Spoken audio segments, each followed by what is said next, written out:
All right, welcome to Shift Happens. This week we have a couple things we're going to touch on. We're going to talk about some news from the past couple weeks and some other stuff. How are you doing, Within? I'm doing great. How are you? I'm pretty good. Pretty Good. good. I just moved into a new place. Oh, yeah. Right.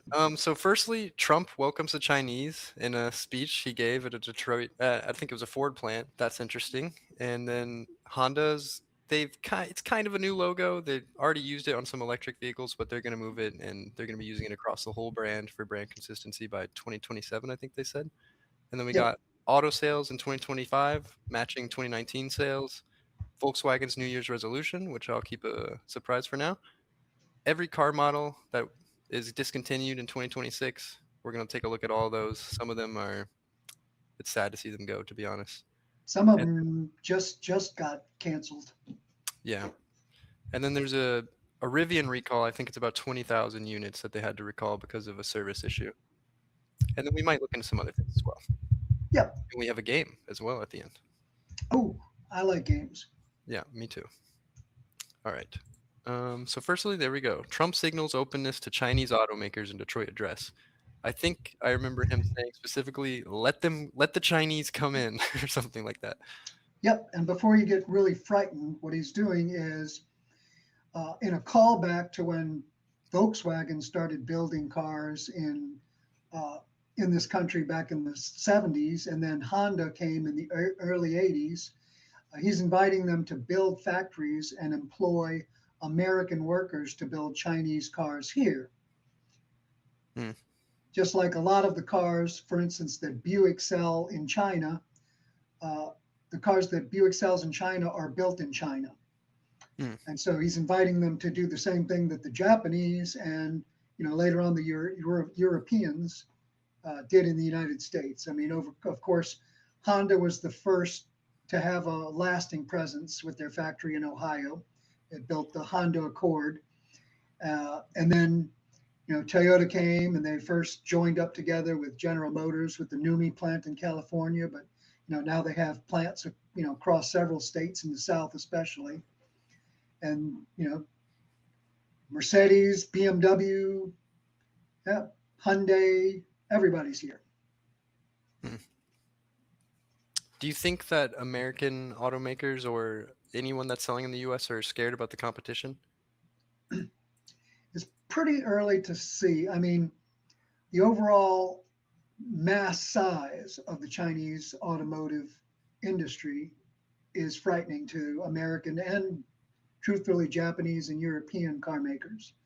I mean, they in just a few short years have become one of the largest countries of origin for automobiles, especially to their own domestic market. I think they're the largest maker of autos in the world now. Yeah, yeah. Very recently, they've become the largest in the last few months Yep. auto industry in the world. Mhm. And a lot of that comes off the back of like EVs as well, like you mentioned. Right. Yep. The EVs. That's the biggest part. If you took EVs off the table, they would still be third. Hmm. But if you include EVs made, uh, car manufacturer in the world as far as a country, and of course that doesn't include only their own manufacturing. For instance, Tesla manufactures cars in China. Hmm. Interesting. All right. Yeah. And next we have Honda unveiling a sleeker, modern logo for its next era. Let me see if I can pull that up actually for everyone to see. Yep.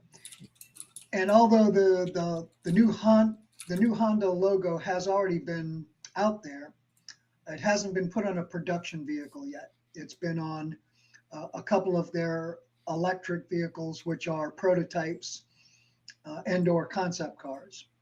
Hmm. Yep. So they're going to go ahead and make it consistent across the whole brand. And I think the date they mentioned was like fall 2027 is when all of them will be sporting this new thing. I think it looks pretty Yep. nice. It's a little more futuristic. So fall of 2027, that'll basically be 2028 model year. Okay. So they have some time because you don't usually just want to stick a completely redesigned logo onto an old car. It's not going to work. So they'll need to refresh the grill and other things on the automobile so that it won't look, like someone just came along and scraped off a badge and stuck a new badge on a car. Yeah. And that's pretty much it, to be honest. I think it looks nice. The old one is getting a little, aged. Yep, dated. I mean, the Honda logo's gone through, several different changes over the decades. I mean, Mm, it's gotten a lot more stylized and a lot more modernized, a lot more two-dimensional, which is interesting. Two-dimensional is the new three-dimensional these days. mm. Thing the flattening of the design aspect of different things, which includes automobiles too, has taken place, and so it's much more two-dimensional, which also plays into the electric revolution. Yep, yeah. A lot of two-dimensional aspects on the electric cars, flattened grills, because of course air cooling and air intake for an internal combustion engine isn't necessary. Mm. And then of course you have the flattening of the door handles, which annoys people because they're used to a door handle that they can just reach out and grab.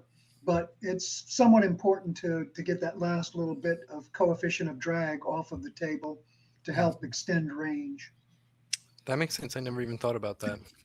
I thought it was just to look sleek, pretend to be a spaceship. Bonus, Yeah. bonus points, looking sleek. It's interesting. Some cars like the new Mercedes CLA, new Mercedes CLA with EQ technology, which is a handful of a name for a car, is basically the electric version of the small Mercedes, the CLA, although it is on a different chassis. It has optional flush door handles. It comes in a higher trim package. So some of them have more traditional door handles, but some of them have the completely flush ones. So it's a cross between an efficiency item to help the coefficient of drag and a styling item. Hmm. That makes sense. I was thinking the other day that, everything is secular. Or secular? Is that the word? Uh, cyclical. Cyclical. And so I was thinking cars are just starting, like when I was a kid, I thought 80s cars, the boxy cars looked so old and lame compared to new ones, but it seems we've got sick of these sleek, rounded edges and now everything's becoming boxy again, which, it looks Oh new. yeah, right. But it's a different boxy. Like the Yes, new yeah. Hyundai Palisade, Yep, yeah. that, It's more that's refined. a box, but Mhm. it's a sleek, smooth box. Yes, yeah. People were not quite ready for it with like the Kia Soul, I'd say, just the cube car back in like 2010. Yep, or the Nissan Cube, or Oh yeah. So next, 2025 quietly becomes the strongest auto year since 2019 for automotive sales. That is not the best headline I've ever read. yep, 2025 has beaten or meet or 2025 auto sales has basically either matched or exceeded all sales all the way back to about 2019. Yep. And the reason that's a big deal is because now we're matching pre-COVID numbers, basically, is what that means. Right, exactly pre-COVID numbers. And Mhm. so it's taken a long time, but the industry's bounced back. 2019 was already a really strong year. I think one of the strongest years was, I believe, 2017. Hmm. But the wave of sales had kept going up and didn't really dampen all that much, even as far as 2019. But Okay. now for 2025, and I think a lot of this is the shortages have finally really ended. There's finally lots of inventory, maybe even for some brands, a glut of inventory. Hmm. Now, a glut of inventory is not good for manufacturers, but in some ways it can be good for dealerships for two Okay. reasons. If there's a glut of inventory, a dealership can offer more variety to a customer, and it can leverage better deals from the manufacturer, either automatically through dealer cash or rebates, or just by offering to order more vehicles if it can get certain premium vehicles that it needs in their inventory. Like a Chevrolet dealership that can take a couple extra Colorados might be able to angle to get one ZR1X. Hmm. And one thing I was reading about this is that despite a sluggish fourth quarter, this good news came out. So one thing people were thinking is that people scared of the tariffs were buying cars early on in Trump's first year, and then also the ending of the EV tax credits. People were taking advantage of Exactly. those before they disappeared, and so Yep. we may not see the same. Uh, I'm not sure if 2026 will have the same results, but we'll see. It's hard to say, but exactly. The ending of the EV incentives, uh, smart dealers use that as an opportunity to build business because Mm, luckily they didn't just cut off like, you know, one week they have them and the next week, oh, we're not having them anymore. There was lots of warning. So dealers could build up their inventories of those EVs and then build up their sales of them ahead of time. And of course, the thing with the tariffs was, in a way, the opposite because the tariffs did not apply to vehicles that were already on the ground.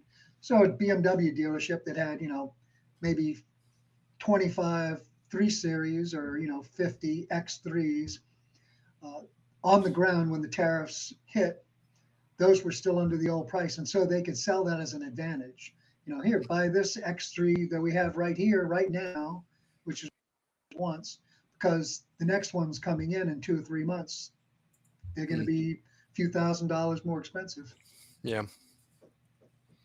All right, and then Volkswagen commits to physical buttons as their New Year's resolution, Oh including boy, a volume knob. And so they're responding to, the demands. I mean, we've been talking about this for at least a year, if not longer. yeah, People like physical buttons. Like that's their me and Isaiah use mechanical keyboards. People like things that are tactile and respond to their actual touch. It feels nicer, it feels more responsive than a touchscreen. And so Volkswagen is finally they're realizing that whether it's from market research or what, but I'm just glad that they're waking up to that. yep. Honda had a return to their physical on-off and volume button on their radio, and yeah, it's hopefully it's going to be everybody. I mean, some things just should not be touch interface. Yes, yeah. And things that are used quite often, things that could be used in a hurry during an emergency. I mean, Yep. things that don't need to be touch interface or need to have alternate tactile, easy use interfaces. Numerous things, headlights, windshield wipers. Now, of Mhm. course, automatic headlights, rain sensing wipers, they reduce the urgency to return to a physical tactile button. Uh, but sometimes you have to override those. I mean, Mm. sometimes you need to turn on the headlights, even if the light sensor does not say turn on the headlights. Same thing with the wipers. Sometimes there's lag on the rain sensing. Sometimes the rain is very strong, but the rain sensing doesn't have the wiper Mhm. up to speed, and you need to be able to grab a knob and go whack and turn it up quickly Mm. so that you're not temporarily blind. You need to be able to feel the buttons so that you can keep your eyes on the road and still turn the volume knob or seek on the radio or turn the radio on and off or mess with the AC. But if you have to look at a touchscreen, that means you have to look at the screen and look where the buttons are. You're not it's hard Yep. to memorize the screen. It's going to take a long time, but also you just can't Oh, feel it, which is so yeah. much more intuitive. Yeah, doing this and going, I need to be exactly 2.5 millimeters from the Mm. right left part of the screen. No, no, no. Yeah. Yeah, I mean, when you have a whole row of physical buttons, especially if they have different feels and positioning, Mhm. then if you reach over and you feel that big on off volume button on the radio, then you know, okay, the tuning button is over here. Yep. I almost knocked over my iced tea. Oof. So, and that brings up really, strongly that you don't want to have uh, an interface that requires you to look when No, you're driving an automobile. absolutely not. And probably even the worst thing than a touch screen is for a while they were putting touch sensitive buttons just on the dashboard to do different things. Like Oof. there'd be a touch on off or a touch up and down on the climate control. And it wasn't even a screen. So you're just touching this button and there's no tactile feel. And there's not even a screen icon to see that they could make flash or change when you successfully touch it. That's crazy. Yeah. And plus, it was crazy because a person would reach to the screen to touch one control, and if their thumb brushed another touch control below the screen, suddenly there's a CD ejecting out of the dash at you, or the fan speed changes. Yeah, yeah. So so until we get digitally controllable tactile interfaces, people need to go to physical, actual, real buttons. Absolutely. Because you're merging on the highway and now it's freezing and you're being blown with air and the CDs are flying at you. Like, it's just not what you want happening when you're going 60 miles an hour. Yeah, or especially if that horrible song that you hate from Air Supply comes on and you need to Yeah. turn it off immediately. Oh my goodness. Yeah. Dangerous. Yeah, my apologies to anyone who listened to Air Supply back in the 80s. No, I'm not really sorry at all. So next we're going to talk about some sad goodbyes, right, Walter? So several popular vehicle models have gone the way of the Dodo, is how I wrote it. All right. So these are the vehicles that are dead in 2026. We will no longer be seeing them. And this is from Car and Driver. So thanks to them. The Acura TLX. Yeah, this is a sad one. I mean, the TLX basically replaced the Acura TL, which if you go back further, replaced the Acura Vigor, which gratefully died. Uh, Honda's only use ever of a five-cylinder engine, Hmm, and so it's just basically a victim of slow sales and poor appreciation for sedans. that makes sense. Oh yeah, they mentioned here the TL and the Vigor. Oh, they do. Wow.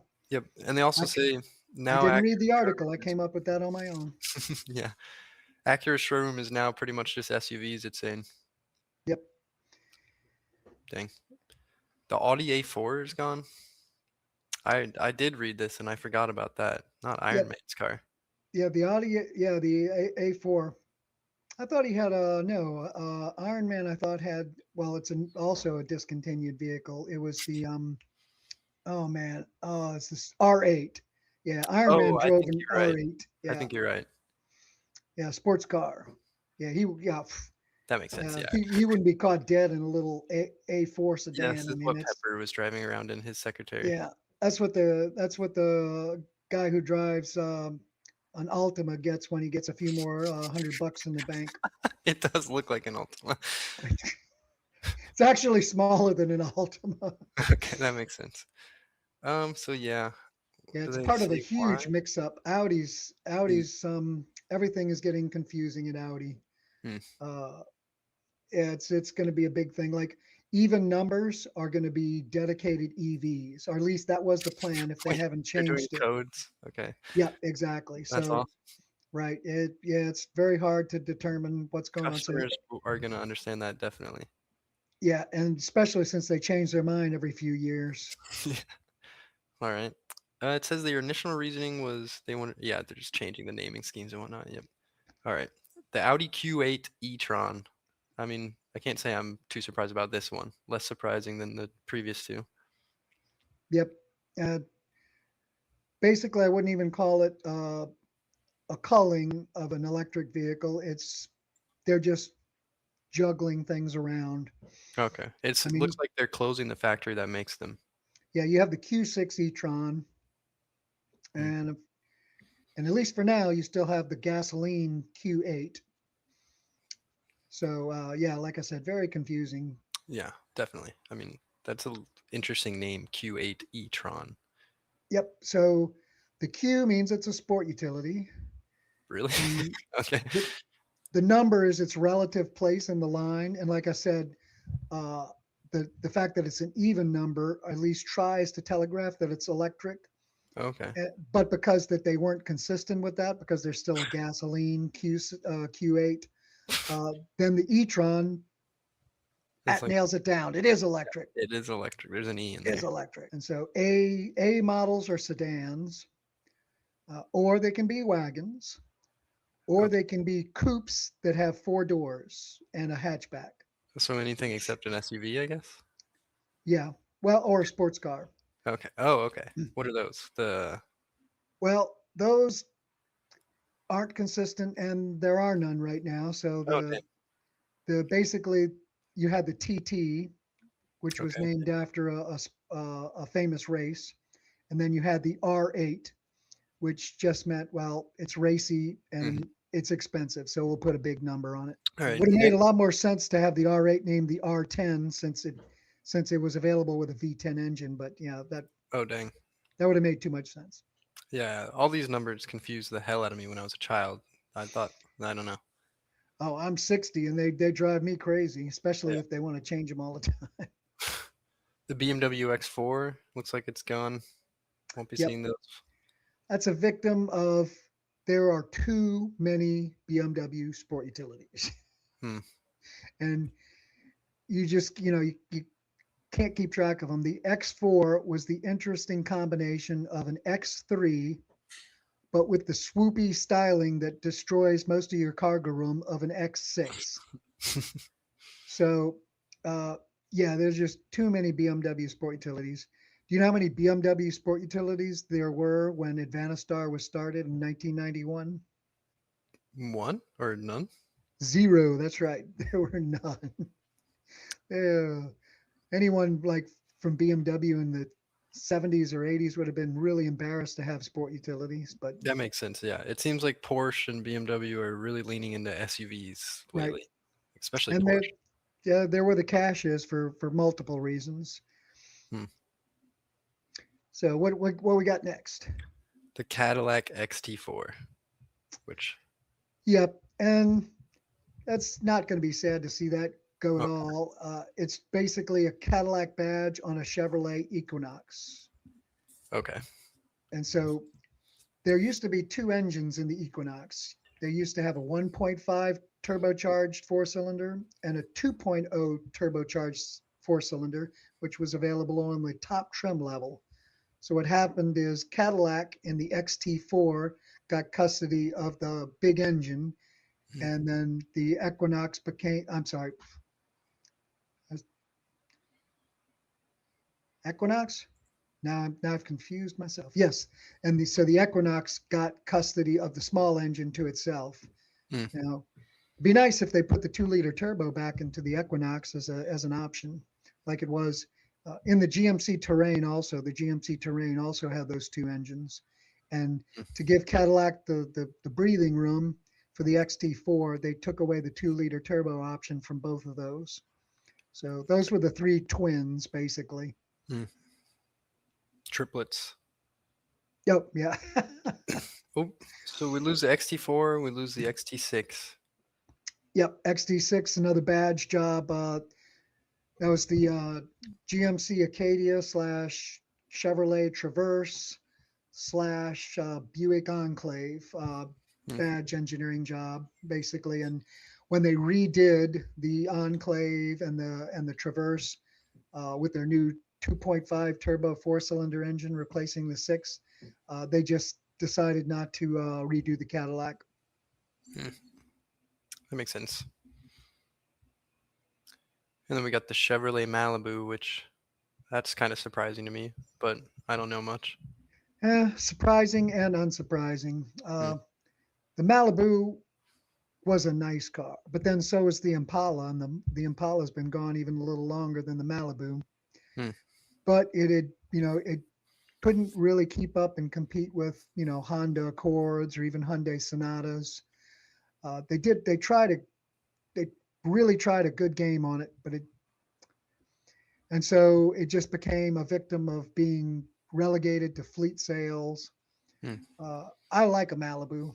It also used to offer the 2-liter turbo, so you could get a nice strong 260 horsepower engine in it. But the last year they didn't offer that, so it's a little less sad to see it go. But it was Chevrolet's last automobile Yeah, that's crazy. beside the Corvette. Yeah, Yeah. Wasn't there another brand that has done the same thing recently? Like no more cars, really? Who- yeah. Ford was really the Ford. first. The only Okay, car they have left at all is the Mustang. dang. So it's really the same deal. Just only the Corvette at Chevrolet and only the Mustang at Ford. Yeah. It's like Asian markets are coming and taking the cars, and we'll just be stuck with sports cars and trucks over here. Yep, lots of trucks. And the Dodge Hornet is making its way to the grave. Oh, so they did catch on to that. Yeah, that was very recently finalized, and but we saw the writing on the wall. I mean, Mm. it should have been discontinued really anyway, but the tariffs absolutely finished it off because, of course, that's built in Italy. Oh, okay, interesting. I would not have guessed that. I have not seen very many of. I don't know if I've ever seen one of these on the road that I can remember, so I can see why it would be discontinued. I've only seen them at auto shows and in limited numbers on dealership lots. I've seen them at two different dealerships, but and the fact that I've only seen two at dealerships and they're still reporting a like a 260-day supply means that these things are not selling very well at all. That's not good. And there've been lots of reports of electrical gremlins and other problems. You know, vehicles just going into limp home mode, vehicles with infotainment systems that go blank, the dashboards rebooting up, and so the feedback that owners gave that was not going to help encourage other people to buy them. Hmm, that makes sense. Next, we got the Infiniti QX50. We Another lasted about. sedan gone. Yep. I mean, we could just say almost everything about it that we did about the Acura TLX. I mean, it started out real strong and almost as a cult car when it was the G35. Hmm, The 35 in the G35 name was for the 3.5 liter Nissan engine, double overhead cam V6, very strong. And then they changed the name to the G37. And then in a move that makes Audi's naming conventions look rational, Infiniti decided to call everything that they made a Q. And I don't think that's entirely what killed the Q50, but it didn't help. hmm. So I mean, you have your choice among Qs at an Infiniti dealership. Q50, An infinite amount of cues to choose from. yep. Q50, there was a Q60, which was basically the two-door version of the Q50. That died a couple of years ago, and then a bunch of QXs, which are, to make things even more confusing, QX in Infinity speak. That's the sport utility. Okay, I guess that kind of makes sense. Well, it actually has a little bit of history behind it because Infiniti's first sport utility was oh, get this right. It was a QX4, and it was supposed to be sort of pronounced Q by four, like it's a four by four. Okay, yeah. It was a rebadged, like second generation Nissan Pathfinder, but Hmm. with leather seats and, all sorts of, fancy chrome grille. So the QX4 was the first sport utility. And again, it was pronounced Q by four. Hmm. And so the history of the QX as a sport utility, it's at least got a little bit of time behind it. And then next we got the Infiniti QX55. Yep, Infinity started out real strong with its really sporty sport utilities. The first one that was like, I mean, it was almost I mean, when you think of we're going to cross a sports car with a sports utility, that makes people who like sports utilities gag, and it makes people who like sports cars throw up. But the Infinity FX, it was creditable. It was powerful. It offered either strong V6 or V8 engines. It was based on a rear-wheel drive platform. It had very sharp handling, and yet it had a decent amount of utility to it. They have when they crossbreed stuff, sometimes it goes horribly wrong. To talk about something else from Nissan, the Murano Cross Cabriolet, Hmm. which is what you get when you cross a convertible with a sport utility. I mean, Jeep has been crossing a convertible with a sport utility since World War II, but somehow Nissan just really, really made a horrible job of it. But Infiniti did a very good job initially once they started bringing out these sporty sport utilities. But the QX50 and 55 had started to wander off of the path.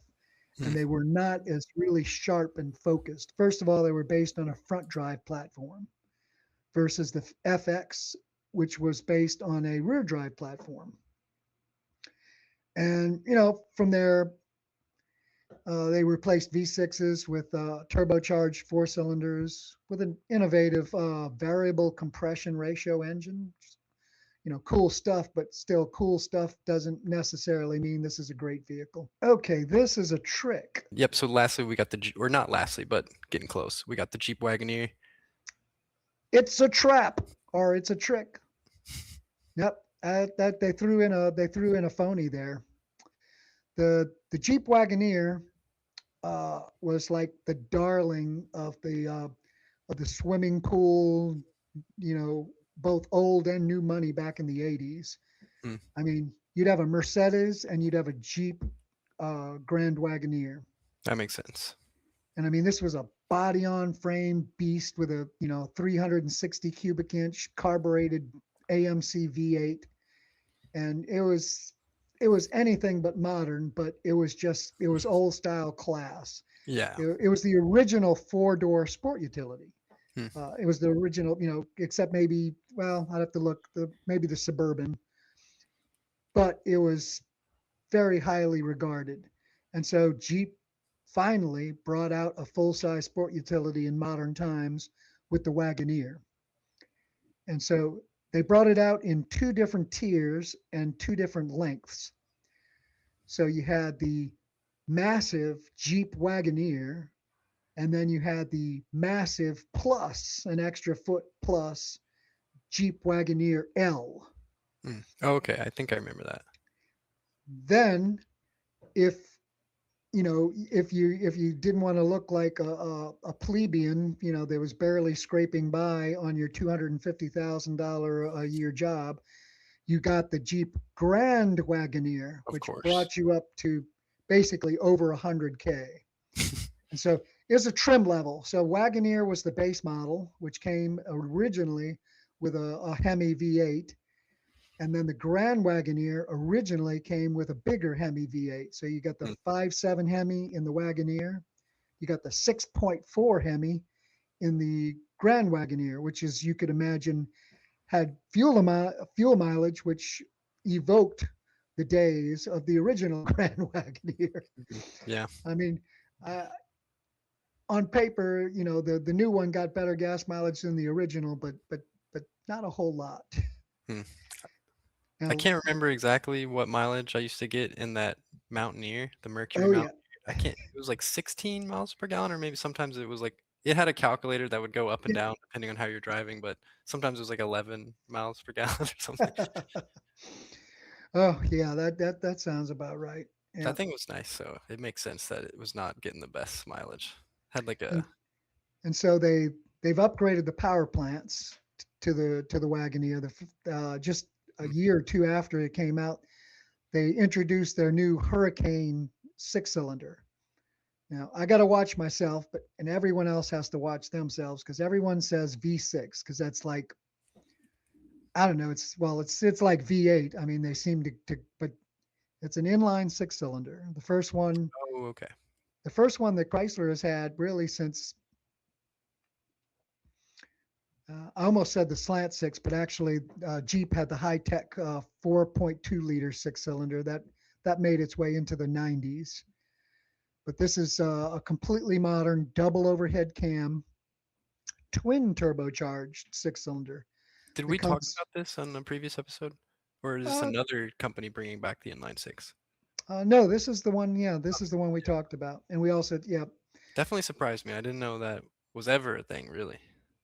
Oh yeah, six cylinders are great because they're smooth. The only problem with them is, well, in front wheel drive cars, there's just not enough room because you got to turn the engine sideways, and then you have these things that are called wheels, and there's no room for them.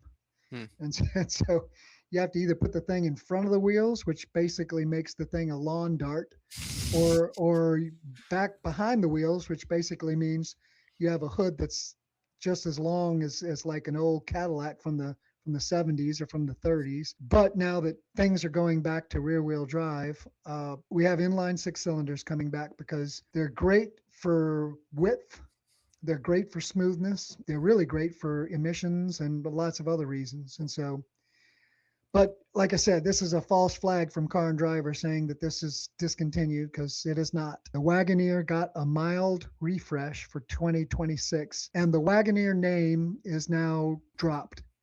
Okay. Okay. Instead, So they got tricked by the name change, probably. I think they're probably just they wanted to make the list an even number or something. The Wagoneer is not going anywhere, but it instead of the Grand Wagoneer being the top trim level, they're all Grand Wagoneers now. Okay. Okay. They just like the name then. Yep. Which at the same time means that now you can buy a Grand Wagoneer for less than a hundred thousand Yeah, yeah. dollars, That's which you couldn't before. that's nice.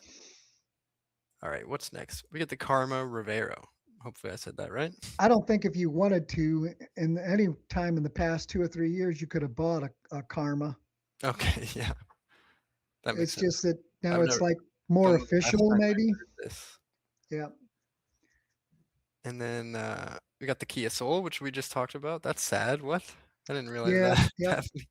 It's really sad because that's a really cool car. Yeah, they're cute, man. Oh, now it's on the tip of the tongue, but even though the Kia Soul, yeah, it's kind of like it's been slowly being replaced the whole time. So first of all, Kia Seltos has came out in 2021, and that replaced the Soul as the least expensive sport utility type of vehicle that Kia sold. So the Kia Soul has kind of been stepping on the, I mean, the Kia Seltos has been stepping on the Soul's toes for a little while. And then, of course, you also have the Sportage, the Nero, uh, Hmm. and even there's a new K4, which is the car, but there's a new K4 hatchback, which also kind of treads in that same area of being, a utilitarian type of smaller, less expensive vehicle. And so it's really sad, and it's a little confusing to see that the Soul's being discontinued because it had a cool niche. I mean, they had their own mascot. Those hamsters. Yeah, those are popular. Yeah, you never see one of those Kia hamsters driving a Kia K5 or a Kia Carnival minivan. Those hamsters were only allowed to drive the little Soul. Yeah, that was a big ad campaign for sure. Oh, it was a very good one too. And I Yeah. think people actually connected the hamsters with the Soul. I Mm. mean, usually you get that much recognizability in an ad campaign. A lot of the time, people don't remember what it's connected to. Hmm. Yeah, I remember Talking Babies, but I don't remember the company that was for. It's like for some betting trading company or something. Who knows? Yeah, exactly. Kia Telluride. Uh, Kia Looks like it may be Telluride, a pause, they said. yeah, the Kia Telluride misses a year. Okay. So the Kia Telluride is being completely redone, similar to how the Hyundai Palisade was redone. The Telluride and the Palisade are twins between Hyundai and Kia, same parent company. Hmm. And Telluride's always been the 500-pound gorilla of the relationship. It's won all the awards. It's gotten the lion's share of the sales. It's the darling. Hmm. And whether Hyundai dealerships were mad or whatever, the Palisade got its complete redo first. Hmm. And like we've talked before, uh, it's got a smaller V6 now as the main regular engine, but it also has a very powerful 1.6 liter turbocharged four-cylinder hybrid. Mm. So, over 300 horsepower in that. So it's got a lot going for it for the new one, and we expect to see the 2027 Telluride after only one model year skip That makes come out sense. with basically all of the same features and design language changes and everything that the Palisade introduced to us just a few months ago. That's pretty exciting, yeah, because the Palisade looks great, and obviously Oh the yeah, reaction has been great. I know it won like a bunch of rewards. I said rewards, but it won a bunch of awards. yep. The Telluride, lots sport utility of the year, lots of awards. Mhm. So Lexus RC. Yep, this is one of those things. It's sad, but then you think about it and you go, well, I wouldn't have bought one, so okay, maybe not that sad. I mean, Yeah. it's a cool little car, sporty car. Uh, Basically, think about a Subaru BRZ, Hmm. but without a quirky flat engine and with the availability of a six-cylinder and even an eight-cylinder to really make it go.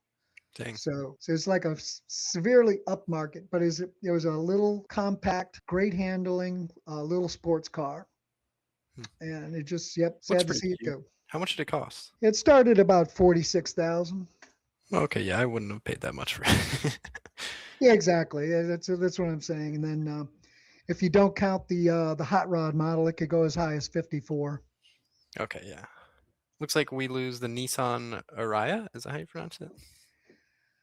A Aria, Ariya? One of yeah, the. Don't Aria, need to know but anymore. It's gone. although we're not as certain as we are with the Telluride, Might be a uh, pause. yeah, we believe it's a pause. Okay, yeah, they're saying it's a possibility here. Biggest thing with the Aria. The biggest thing with the Aria is the fact that it was not assembled in the United States. Oh, okay, of course. Yeah. So the tariffs and everything else, and without any incentives for it, which the incentives actually probably weren't going to be covering it very much, even without the changes. Yeah, they're going to have to either move assembly to the United States or rethink it a good bit. That makes sense. It's still being sold in Japanese and European markets, but the Nissan Leaf, which was its other electric Nissan stablemate, the Nissan Leaf got a big redesign Hmm, this year. So the Nissan Leaf will be able to take over a lot of the slack from the Aria being paused or discontinued. that makes sense. Yeah, Here it we got got bigger and everything. okay, okay. The Nissan Kicks Play, which is a crazy name. Yep. And as some crazy names are, it's just basically due to reshufflings. Okay. I mean, to go back to one of our other dead cars, the Malibu, at one point you could get a Malibu or a Malibu Classic. Hmm. In fact, pretty recently you could get a Ram 1500 or you could get a Ram 1500 Classic. I guess Nissan didn't want to use Classic because, well, they didn't want to sound like they were copying Chevrolet or Dodge or Ram or whatever. So when they came out with a completely redesigned, much more powerful Nissan Kicks that for the first time offers all-wheel drive, they decided to keep the old Kicks in play, if you'll excuse the play on words. In fact, maybe that's how they thought of it. Yeah, we'll keep this old one in play. So they kept the older model going because it was going to come in at a much lower price point. Okay. But with all such things, eventually you either have to refresh it for, uh, to keep it selling, or because new regulations come into play, or you need to reutilize the factory for more profitable models, or whatever it was. The Nissan Kicks Play uh, It's finally gone. kicking. Yeah, it's kicking the bucket. Yeah, I think it was only 2 years maybe. The Nissan Versa. Yep, this was a little bit of a surprise to me because I this see a lot of was, yeah, for a very long time, this was the least expensive new car that you could get in the United States. that makes sense. Yeah. And it wasn't well loved, but it was a decent new car with a good warranty that a lot of people could afford the payments on.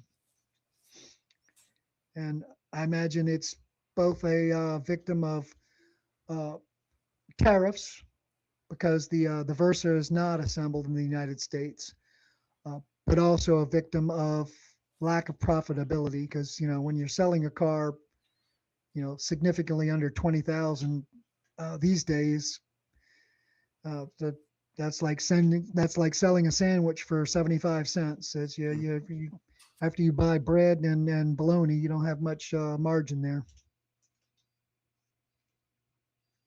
Yeah, that makes sense. Let's see what else we got on here. The Polestar 2. I think this list has gotten longer since I looked at it. We're gonna be here all night. Well, they just added the Hornet, I know. Yeah, I think so. Yeah. Yeah, the Polestar 2 was the first Polestar that was all electric. And Polestar is Volvo's all electric, boutique brand. It's a strange bird. First of all, it ticks off Volvo dealerships because it's a non-franchise model. They sell them through their own boutiques or whatever, what have you. Hmm. But the first model was the Polestar 1, which was actually a plug-in hybrid, and that's gone, of course. Mm. And the 2 was the first regular full EV, and now they have the Polestar 3 and 4. Uh, and so I guess they didn't want to have too many numbers on the plate. Mm. It's still interesting to see, because now Volvo itself has many dedicated pure EV models. They change the names on them every few years, so it's hard to keep track of them. Hmm. But yeah, EX40, the new EX90, which is basically an all electric version of their XC90, uh, you know, premium 3-row sport utility. But so it's going to be interesting to see what plays out at Polestar. Have to look at their sales and everything, but they have limited places that you can buy one. I've actually seen them in the wild a few times. Strangely enough, where I have seen Polestars on more than one occasion was parked at a Buick GMC dealership, plugged into the dealership's charger. Hmm. Interesting. Next one. This one's making the car and driver editors sad. The Porsche 718 or 718. Yep, this was the first car that saved Porsche. Hmm. I mean, the Porsche 911 has been around uh, basically since I was 2 years old, although I didn't get to drive one that early. Uh, and it's the one that everyone means when they say, Porsche. I drive a Porsche. Of course, nowadays they could mean anything, but what what they mean you to think of when you say I drive a Porsche is a 911. Oh yeah. Rear engine, flat six. They used to be air cooled, even. Quirky, cool, handling that would kill a man that didn't pay attention. Kill a few that did pay attention, and expensive. Hmm. So the 718, which that's a recent name, came out first as the Boxster. Okay. Yep, Boxster being a play on words of the Boxer engine and the Roadster, which Hmm. it came out as. And unlike the 911, which has always had a tiny little rear seat that serves no knowable use to most anyone except to keep insurance lower. But I don't see why anyone buying a Porsche was worried about insurance. It might be some European regulation or something that. But so the Boxster came out as a 2-seat sports car and mid-engine instead of rear engine. Hmm. So its natural handling would be much safer, much more stable, and it came in at a lower price point. So they sold a lot more Boxsters than Is it six? 911s. Was it six figures still? No, no, no. Okay. Actually, now Well, maybe it'll say it on here. I have to look at. But when it came out, no, it was significantly under 6 figures. Let's see Oh what it. yeah, like 70,000. That's probably not the original though. Yeah, 76,895 was the base price Nice. when they discontinued it. Okay, yeah.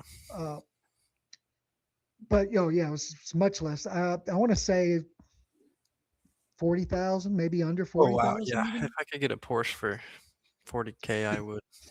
Yeah, of But honestly, course. I That might hold was out for the 911. yeah. I'm pretty sure the 911 is 6 figures, absolutely. For the base 4-cylinder Oh yeah. Oh, it is. Yeah. regular model. Yep. So this is a confusing one because sales are still good for the 718, or at least Hmm. basically. They also have a coupe version that came a year later called the Cayman. And then when they did the last redesign, they tacked the number on behind every Porsche. And a Porscheophile will look down his nose at you like laser beams if you just say that's a 911. He wants you to say that's a 940 911, or that's a 906 911, or that's a 872 911. And I'm almost deliberately not using any or almost any real numbers on those, but they expect you to know the behind the scene like submodel number. Oh, okay, yeah, it's funny. Yeah, like well, like the Dodge Omni was the L41, and the Dodge Charger was the L21. Mm, I'm sorry, no, L24 and L40. Forget it, I don't remember that either. But so for some reason they tacked the number on to the last redesign of the Boxster and the Cayman. I think so that they could lump them together uh, because they're really just the convertible and the coupe version of the same car. okay. They all share the same trim levels and everything except for the very top. The very top crazy level with a flat six straight out of a 911 on the Boxster side is called the Spider. Mm. And then Cayman, I think it's a GT4 RS, which instead of 74,000 was 166,000. So Yeah. basically was that more than double, yeah, about. Yeah. What make do you think has the most pretentious customer base? That's hard because it differs. I mean, I think the entry level guy who's pretentious, that would be overall BMW. But Okay, like yeah, the that makes most, like the peak pretentious guy, you know, the the guy who'll look down his nose at you and really sneer would be like the Porsche guy probably, or maybe the Ferrari guy, but mm, he's got so much money that you can't get close enough to yeah. him for him to look down his nose at you. So In I don't terms know. of entry That's a level, cool. I think at least when I was younger, people that drove Miatas were pretty annoying, I thought. Oh, oh, even people who used to drive Priuses could be that way sometimes, or at Mm, least that was that the makes sense. perception. Yeah, yeah, full of themselves. Yeah, our friend Ed Payne just bought a brand new Prius. He loves it. Oh, that's funny. I never would have expected that. He used to what, have like a Rolls Royce or something? Didn't he? No. No, no, not a Rolls Royce. What did he have? Oh, he's had all sorts of interesting things. Well, he's even had a Shelby GLHS. Okay, okay. He didn't have like a Ghost? No, that's what he called the car. It wasn't a Yeah, Rolls Royce Ghost. that was his Chrysler 300 SRT8. Oh, okay, okay, okay. Yeah, You tricked me. called the Ghost. Yeah. Yeah. Yeah, there's no trademark infringement if you give your own car a nickname. Okay, yeah, true. Yeah, like no problem. If I wanted to, I could call my Chevy Cobalt the Cayman if I wanted to, and no one's gonna be able to do anything to me except for those Porsche drivers who'll look at me with their laser eyes. All right, next we got the Subaru Legacy, which I'm not sure. I've definitely heard of it in commercials, but I can't remember seeing one. Yep, it used to be a lot more popular. This was like the first mainstream sedan that was basically built around the idea of all-wheel drive. Hmm. Now, I say that and I don't want to get stomped on because, of course, the first sedan ever to have all wheel drive came from American Motors Corporation in the 70s. But, especially in modern times, the Subaru Legacy was the first, and it had a long storied history and following, but it's just been overshadowed. It's been overshadowed by the wagon version, which is the Outback, Hmm. and of course by sport utilities and again, it's what number is it on the list of sedans? I mean, heck, well, we had the TLX, we had the Q50, we had the Malibu. Uh, I'm missing at least one. So Yep, this yeah. this this list is very very heavily skewed towards dead sedans, Yep. and it's just another one. In fact, this year marks the end of all sedans at Subaru because the Subaru Impreza no longer offers a sedan, only a hatchback. Wow, okay. Really? Oh, okay, well that makes sense because they are Oh wait, really well known for the hatchback. okay, the WRX Well, we haven't seen if there's going to be a 2026 WRX. We'll have to check on that. The WRX would be Subaru's only sedan still, Dang. uh, Okay. which it used to be the Subaru Impreza WRX, but the platforms for the two vehicles separated a while Okay. back. Next is a Toyota BZ4X. So with a name like that, how could it go? Ah, Big. that's another red herring or a or Okay. a or a magenta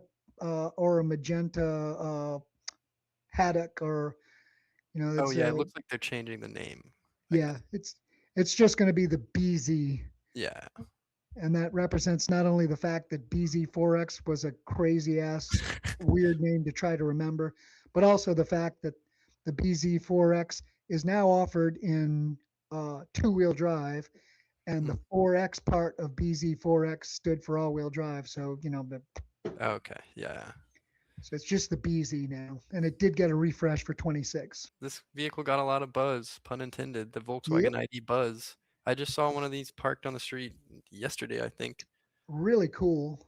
Yeah, they look cool, But sometimes a cool car is something that you go, oh, that would be really cool, but but not, yeah. I'm not gonna Yeah, buy it. yes, Yeah, 100%. It looks a little silly, I'll say that. yeah. I mean, like for instance, the Nissan Cube, really Yes, cool yeah. car, but the Nissan Cube, unlike the ID Buzz, was not expensive. So the Yeah. ID Buzz How is a much? niche. Let me see. I'll pull that up real quick. Not more Couldn't than be. 65K, right? That's not too bad. Up 61,545 base Yeah, price. that makes sense. Goes But up to still, yeah. 65. If you're a family looking for a minivan, yeah, I'm gonna buy the cheapest one. Yeah. And you can't really depend on taking it on a long trip. I mean, Yeah.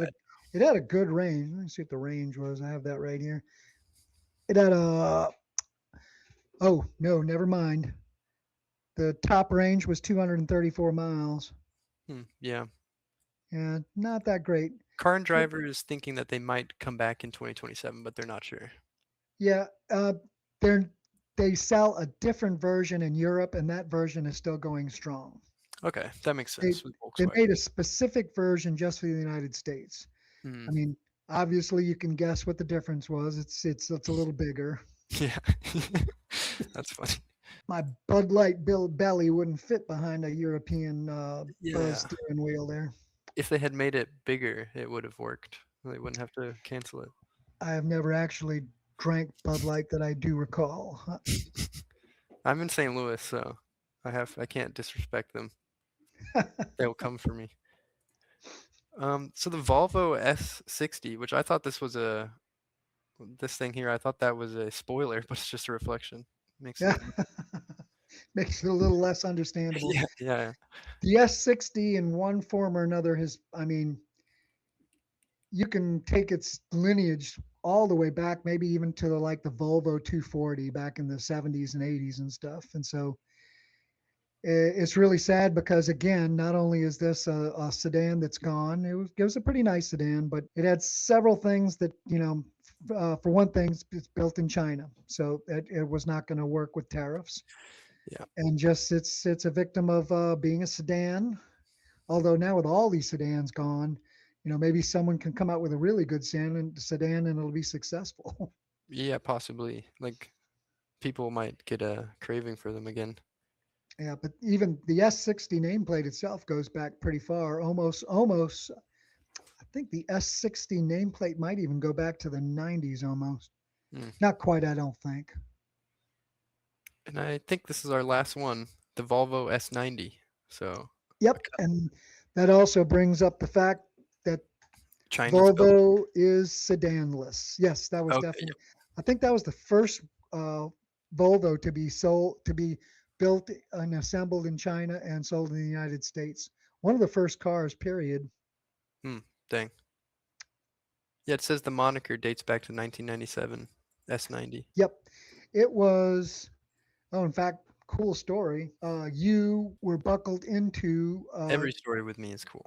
You were buckled into a child seat, and Isaiah was strapped into a booster in the back of an S90 that we got as a press car to evaluate That's cool. when they were pretty new. In fact, that's where us calling Volvos Bobos come from, because Hmm. Isaiah would say, "I want to ride in the Bobo." Oh, and it was also fun because it had electrically retractable rear headrests, so the person could look behind and be able to see clearly behind themselves, Oh, which you could press a button on the dash, and the so I the hit you rear and Isaiah. headrests? Yep. So I Oh. hit you and Isaiah on the head with it over and over. That's amazing. That's really good. They should bring that back and then also ejector seats. Yeah. We need ejector seats. Yeah, I don't why is that only in movies? I Could think be a they're safety thing, yeah, if definitely. the car's going to go over a cliff, you'd want to have at least a chance in an Yes, ejector yeah, seat. yeah. And people are always scared. They come back to their car, someone's in the back seat, ejector seat. Yep. They're ejected instantly. Ejector seat for the yeah for someone in the back that's skulking, or for yourself to get away from them. Yes, yeah, yeah. Either way. Works either way. Yep.